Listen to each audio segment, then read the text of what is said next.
Two teams that are no stranger to the playoffs and the bright lights of Qualcomm Stadium are the Valhalla Norsemen and the Oceanside Pirates. Oceanside has dominated the CIF Division II Championship for the last 7 years. As for Valhalla, they are still looking for a victory at the Q. The Norsemen travelled from the East County to the Oceanside coast to battle the Pirates on Friday night. Christopher Wood has the Division II quarterfinal highlights. Chris? Thanks, Rebecca. Valhalla comes in this game fresh off their win last week against Rancho Bernardo, where they won 27-21. While Oceanside comes in this game fresh and rested, having a bye, being the number 3 seed. Could that make them rusty? Or could it give them the rest they needed to come out and dominate this game? Let's roll highlights right now to find out. Valhalla's first-year head coach, Charles Bussey, and Oceanside's head coach, John Carroll, chat before the game, while the Norsemen get pumped up for the hurdle that is the Oceanside Pirates. As a scoreless first quarter, so we move to the second, where William Gully blows up the backfield, and that will lead to a drive-stopping sack. On Oceanside's next possession, William Gully, doing double duty for the Pirates, takes the handoff and bull rushes 4 yards up the middle, 7-zip Pirates. The Norsemen would answer back in a big way though. How big? 48 yards big, as Franklin Foster airs it out to Javon Haston, who outruns the Pirates secondary, and we are all knotted up at 7. The Pirates were not done though. Tovi Paupau sees nothing downfield, so he checks down to Gully, who turns and runs 12 yards for the touchdown, 14-7 Pirates.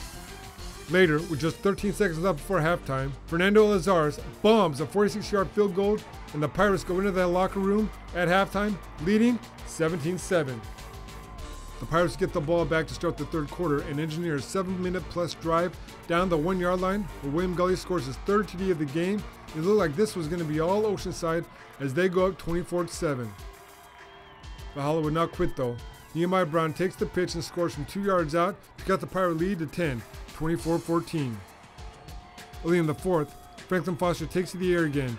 He dumps the pass out to Kevin Mills, who sees some daylight and runs to the promised land for the score, 24-21 Oceanside. Valhalla would get the ball back and Foster would call his own number this time, fighting his way 4 yards for the touchdown, and with just under 8 minutes left, the Norsemen scored 21 unanswered points to take a 28-24 lead.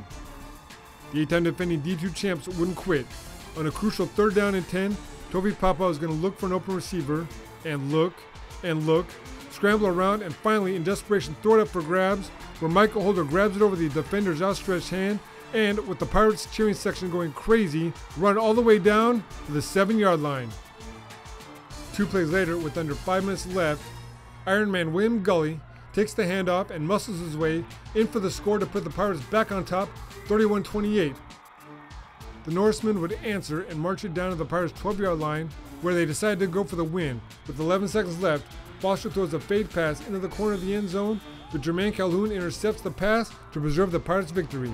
Final score, Oceanside 31, Valhalla 28. Coach William Buster reflects on the season, while Gully reflects on the win.